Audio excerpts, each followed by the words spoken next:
Hi, hello everyone. Welcome to Nellai village food. இன்னைக்கு நம்ம பார்க்க போற ரெசிபி கோலாபூரி ஸ்பைசி சிக்கன் கறி.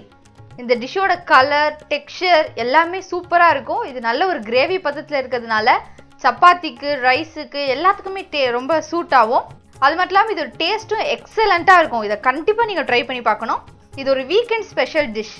அதுவும் வீக்கெண்ட்ல இந்த மாதிரி டிஃப்ரெண்டா ட்ரை பண்ணி சாப்பிட்டு பாருங்க. இந்த டிஷ்ஷுக்கு ரொம்ப இம்பார்ட்டன்ட்டே அதோட மசாலா தான். இப்போ அந்த மசாலா எப்படி ரெடி பண்ணுறதுன்னு பார்க்கலாம். இப்போ ஒரு பேன் அடுப்பில் வச்சு 10 காஞ்ச மிளகாய் போட்டு நல்லா வறுத்துடலாம். அடுப்பை சிம்மில் வச்சு மிளகா கருகிராம வறுக்கணும். இது கூட ஒரு அன்னாச்சி பூ, ஒரு ஜாதி பத்திரி, 3 கிராம்பு, 2 சின்ன துண்டு பட்டை, ஒரு ஏலக்காய், ஒரு பிரியாணி இலை, 2 ஸ்பூன் கொத்தமல்லி, 1 ஸ்பூன் சீரகம், 1/2 ஸ்பூன் சோம்பு, 1 ஸ்பூன் மிளகு, 1 ஸ்பூன் கசகசா, 1/2 ஸ்பூன் வெள்ளை எள்ளு. இப்போ அடுப்பில் சிம்மில் வச்சுட்டு இதை நல்லா வறுத்து எடுத்துடலாம். இதை வறுக்கும் போது ஒரு நல்ல ஃப்ளேவர் வரும். இந்த டிஷ்ஷோட ஸ்பெஷாலிட்டியே இந்த வறுத்து போடுற இந்த மசாலாவோட ஃப்ளேவர் தான்.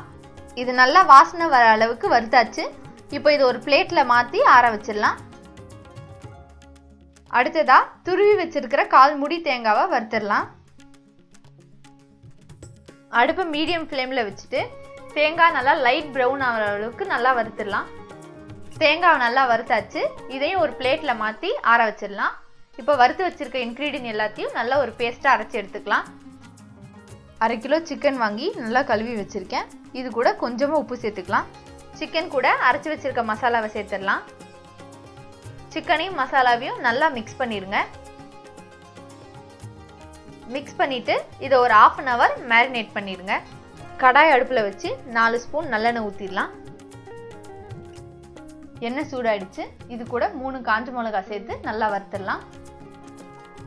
இது கூட பொடியாக நறுக்கி வச்சிருக்க ஒரு பெரிய வெங்காயத்தையும் சேர்த்து நல்லா வதக்கிடலாம்.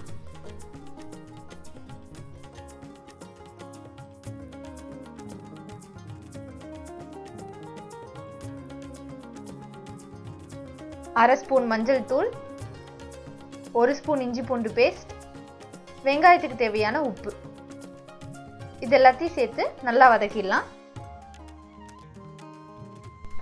பச்சை வாசனை போற வரைக்கும் நல்லா வதக்கிடலாம். இப்போ இதோட 2 தக்காளி நல்ல பேஸ்டா அரைச்சி வச்சிருக்கேன். அதையும் சேர்த்து நல்லா வதக்கிடலாம். தக்காளியோட பச்சை வாசனை போற வரைக்கும் நல்லா வதக்கிக்கலாம். இப்போ பச்சை வாசனை போயிடுச்சு.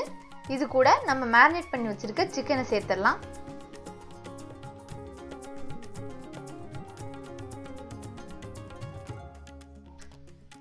இதை நல்லா வதக்கிடலாம்.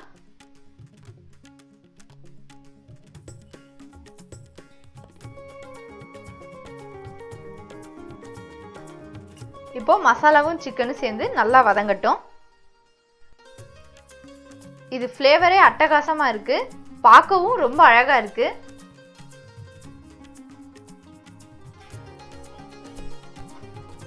சிக்கனும் மசாலாவும் நல்லா வதங்கிடுச்சு.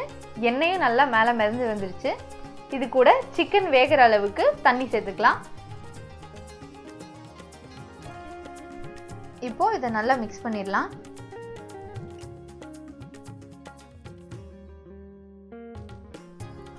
இது கூட இன்னும் கொஞ்சமா தண்ணி சேர்த்துக்கலாம்.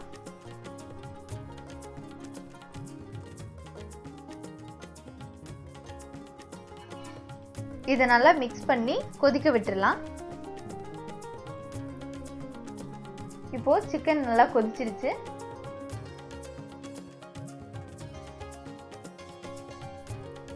இப்போ இதை மூடி அடுப்பை சிம்மில் வச்சு ஒரு 10 minutes விட்டுறலாம். அப்பப்போ திறந்து அடி பிடிக்காம நல்லா சிக்கனை கிளறி விட்டுறலாம். சிக்கன் பார்க்கவே ரொம்ப கலர்ஃபுல்லாக இருக்கு. எண்ணெயும் நல்லா மேலே மிதந்து வந்துருச்சு. இப்போ இது கூட மல்லி இலை தூவிடலாம். இந்த மல்லி இலை தான் டிஷ்ஷோட ஃப்ளேவரையே நல்லா என்ஹான்ஸ் பண்ணி கொடுக்கும். இப்போ ரொம்ப சூப்பரான கோலாபூரி ஸ்பைசி சிக்கன் கிரேவி ரெடி ஆயிடுச்சு. இந்த வீக்கெண்ட் இந்த டிஷ்ஷை ட்ரை பண்ணி பாருங்க. ரொம்ப டேஸ்ட்டாக சூப்பராக இருக்கும். இதை ட்ரை பண்ணி பார்த்துட்டு கமெண்ட்ஸில் சொல்லுங்கள். Until then, bye.